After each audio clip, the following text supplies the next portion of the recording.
itong si Opong ay nananatili sa severe tropical storm category. Huling namataan kaninang 4 a.m. sa line 440 kilometers east ng Giwan, Eastern Samar. May lakas na hangin na 110 kilometers per hour at pagbugso na umaabot ng 135 kilometers per hour.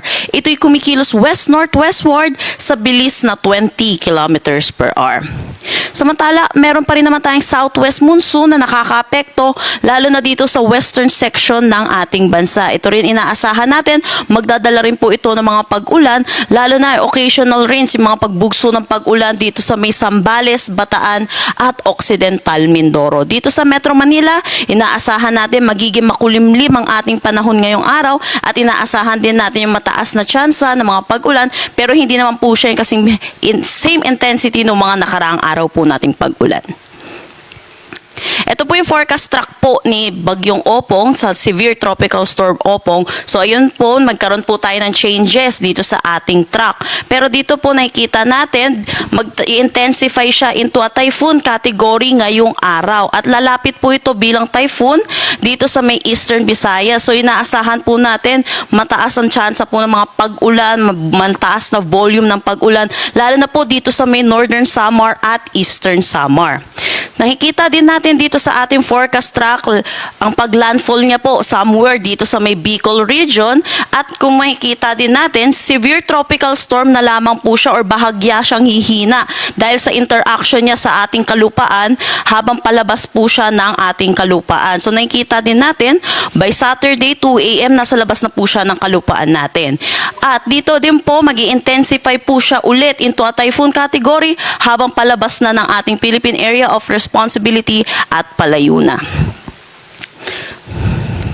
So ngayon po, nadagdagan na po yung ating mga tropical cyclone wind signal. Signal number 2 dito sa may Catanduanes, Sorsogon, southern portion ng Albay, northern Samar, northern at central portions ng eastern Samar, northern at central portion ng Samar.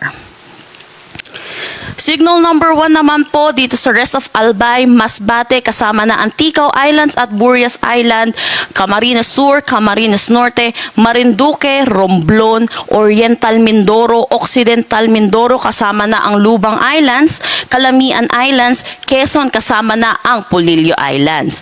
Pati na rin dito sa may Rizal at Laguna. Signal number 1 din dito sa may Batangas, Cavite, Aurora, Metro Manila, Bulacan, Nueva Ecija, Tarlac, Pampanga, Zambales, Bataan, central portions ng Isabela, Benguet, southern portion ng Ilocos Sur, La Union at Pangasinan. Para naman sa Visayas, signal number 1 dito sa rest ng Eastern Samar, rest of Samar, Biliran, Leyte, Southern Leyte, northern portion ng Cebu kasama ng Camotes Island at Bantayan Island, northern portion ng Negros Occidental, northern portion ng Iloilo, Capiz, Aklan, northern at central portions ng Antiques kasama na ang Caluya Islands at Calamian Islands. Para naman dito sa may Mindanao, signal number 1 dito sa may Siargao Island, Bukas Grande Island at Dinagat Islands. So nagtaas po tayo ng signal number 1 para makapaghanda po ang ating mga kababayan. Hindi pa po natin mararanasan itong mga hangin at mga pag-ulan ngayong araw na dala po neto ni Opong, pero ito po naglabas tayo ng signal number 1 na may lead time na 36 hours para makapaghanda po tayo sa mga nabanggit ko pong lugar. Dahil po dito kay Bagyong Opong, na nakikita natin prior to landfall, mag-i-intensify siya into a typhoon category. So ang pinakamataas po nating itataas na tropical cyclone wind signal ay number 4.